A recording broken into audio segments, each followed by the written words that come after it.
For months now, India has been gearing up for the G20 Summit, and the week is finally here. It will be a two-day summit over the coming weekend. Leaders from 20 member countries are expected to attend, and world leaders from 20 non-member states have also been invited.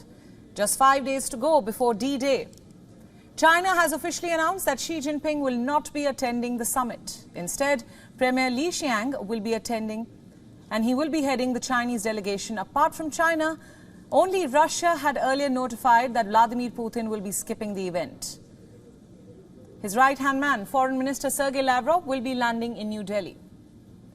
While Putin's no-show was expected, Xi Jinping's decision is coming as a surprise in some diplomatic circles.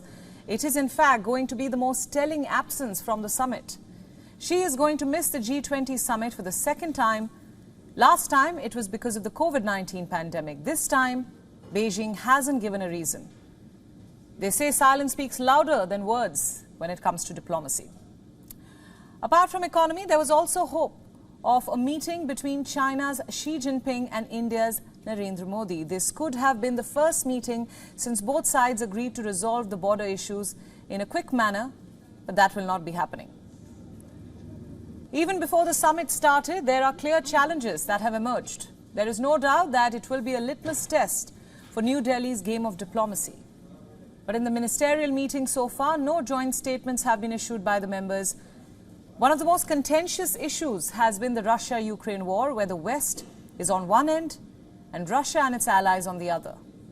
And countries like India and China are hanging in the middle.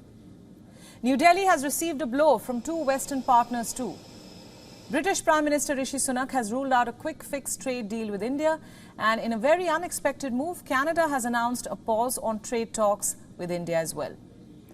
A lot is riding on meetings in the days to come. The G20 is a powerful group. It makes up 60% of the world's population, 80% of the global GDP, and 75% of global trade. These leaders shape the rules of the world. They give strategic direction to issues and, most importantly, mold the future's economies. But for all of this to happen, consensus is paramount.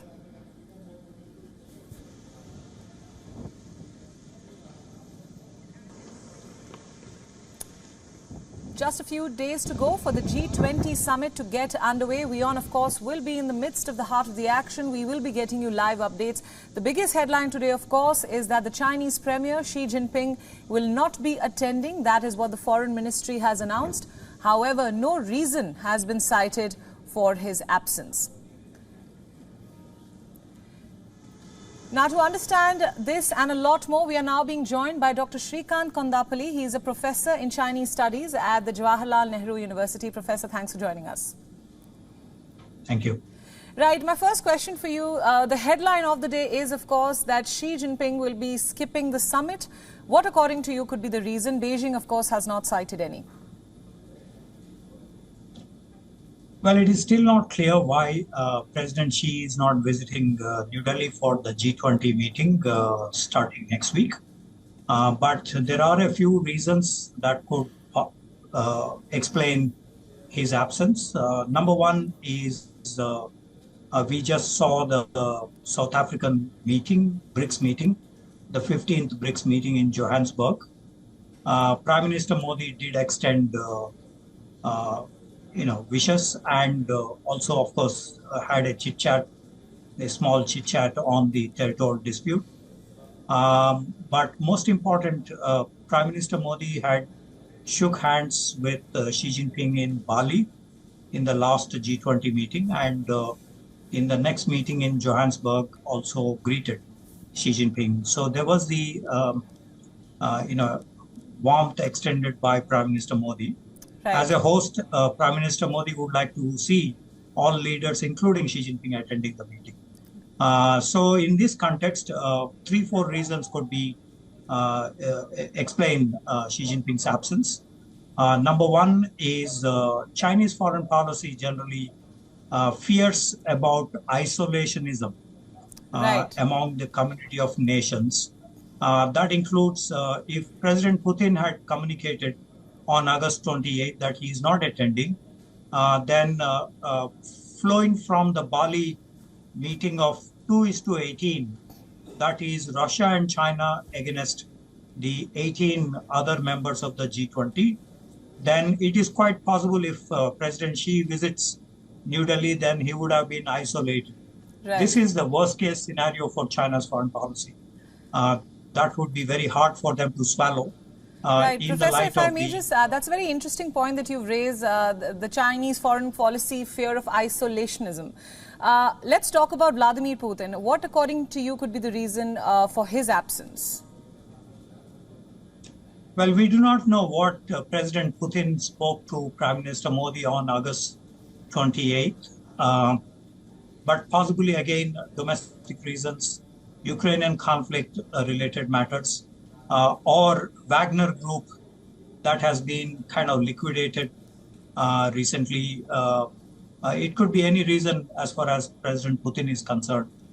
But I was trying to focus on Xi Jinping, which is my expertise. Right. So the second reason is that if African Union becomes the member of the G20, as proposed by India at the various meetings since January this year, then a 55-member AU, African Union, getting the membership in G20 would raise the stock of India in Global South.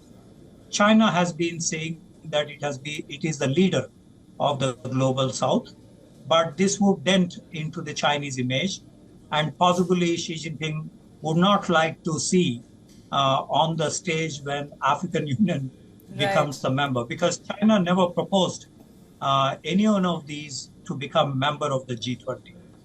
So that would be hard to swallow for China, the AU membership.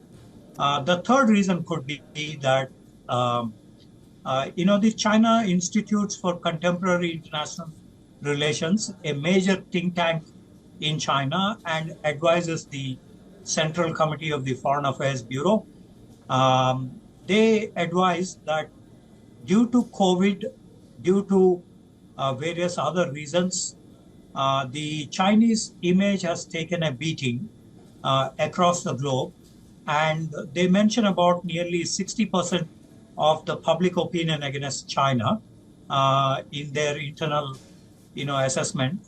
So this is bad timing for Xi Jinping to visit India, especially after the map names change and the Galwan incident 3 years ago.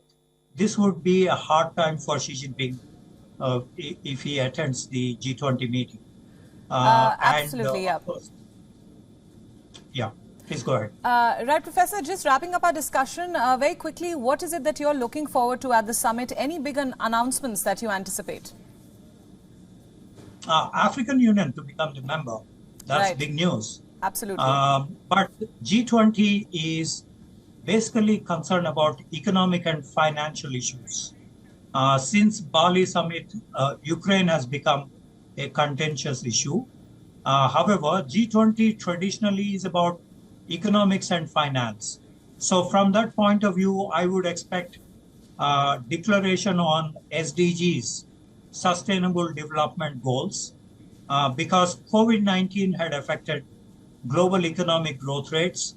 It had affected the educational standards. It had affected the healthcare issues, as well as the general economic decline of the globe. So resurrection of the growth rates by some major announcements related to funding for the developing countries or the global south, number one. Number two, a declaration related to financing infrastructure projects across the global south countries. I would expect this to be a major takeaway for the success of the G20 meeting, specifically on SDGs, climate change, and others. Right, Professor. Thank you so much for all those insights, and thanks for joining us on WION at this hour. Thank you. WION World is now available in your country. Download the app now and get all the news updates on the move.